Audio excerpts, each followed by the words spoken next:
I was driving along an empty night road that wound through a long, dark forest. Although I'd driven here many times before, everything seemed a little different this night, as if the road itself had become longer, and the trees around me were too quiet and still, as if they were waiting for something. My headlights illuminated only a narrow strip of asphalt ahead, and the further I drove, the more I felt a strange sense of something beyond the headlights, something moving with me but remaining in the darkness. I glanced at the clock on my dashboard and noticed that the time read 2:11, which struck me as odd because I was sure I'd been driving for quite some time and the time should have changed. I drove a few more kilometers, but when I looked at the clock again, the hands still read 2:11, and at that moment, for the first time, I had the feeling that something wasn't working as it should. A few minutes later, a soft yellow light appeared in the darkness ahead, and at first, I thought it was just a small gas station or a roadside cafe, open at night for the occasional driver. But as I drove closer, I saw an entire town.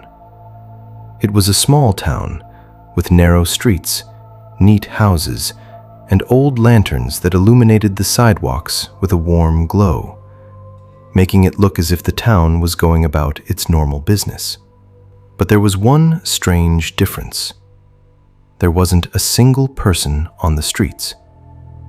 I drove slowly down the first street and noticed that some of the houses had lights on. The curtains were closed, and through the windows I could see cups, books, and even lamps on the tables, as if people had just left the room. But the doors were closed, the windows were closed, and not a sound was heard anywhere. I stopped the car near a small shop because the lights inside were on, and I thought the clerk might be there. When I approached the glass door, I saw shelves full of groceries, an old cash register, and a clock on the wall. The clock read 2:11.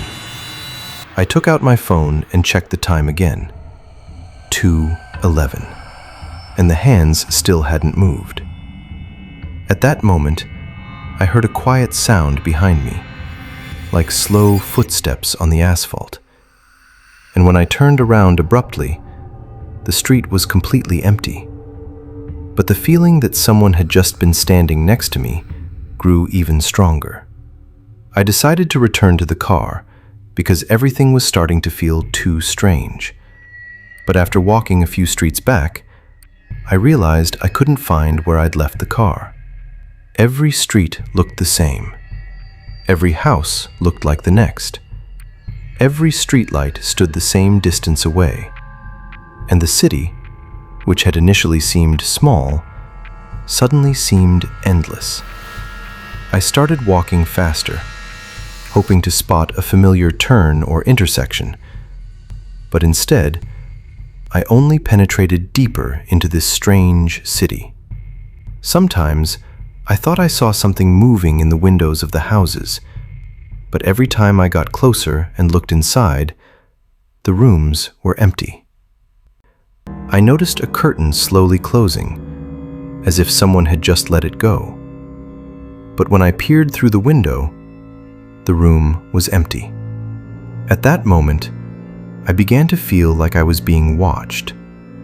Not just one person, not two, but the entire city. I continued walking until I came to a small square where there was a bus stop, and on the glass wall of the stop hung an old map of the city. I walked closer and began examining the map, hoping to find my way back to the highway. But when I looked at it more closely, I realized one thing. This city had no name. There were streets on the map. There were buildings. But where the city's name is usually written, there was only emptiness. At that moment, I heard the sound of an engine. A very old sound, like an old bus. I turned and saw a bus slowly emerging from the fog. It was moving very slowly, its headlights illuminating the empty square. The bus stopped right next to me. The door opened. A dim light was on inside, and I saw the passengers. They sat quietly, staring ahead. No one spoke. No one moved. But when the bus stopped, several people slowly turned their heads and looked straight at me. And at that moment, I realized the strangest thing. I'd seen some of these faces before, not here, but before. Sometimes on the road at night, sometimes in a window reflection, sometimes in a crowd of people where they disappeared a second later.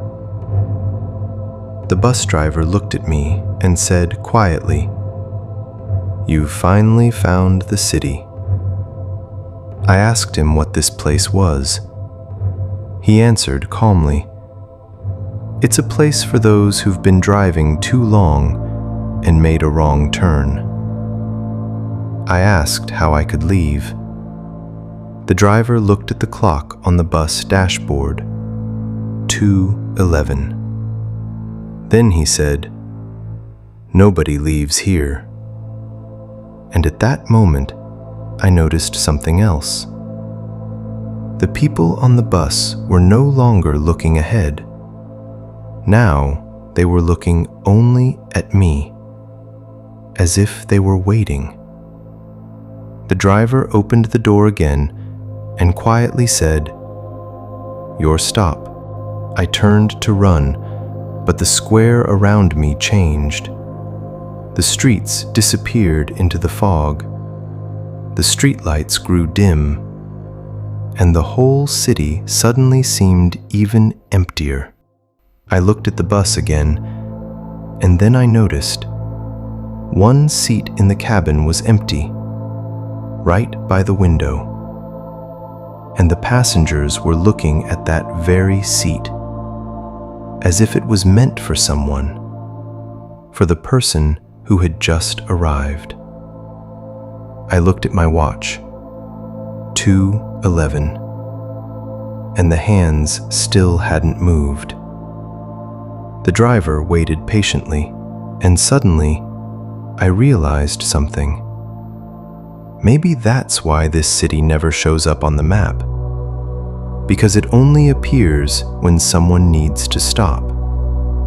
And when the bus closed its doors again and began to move slowly, I realized there was now one more passenger on board, and the city remained empty again. And I began to wait again for the next car, which one night would turn off the road and see a quiet yellow light in the darkness.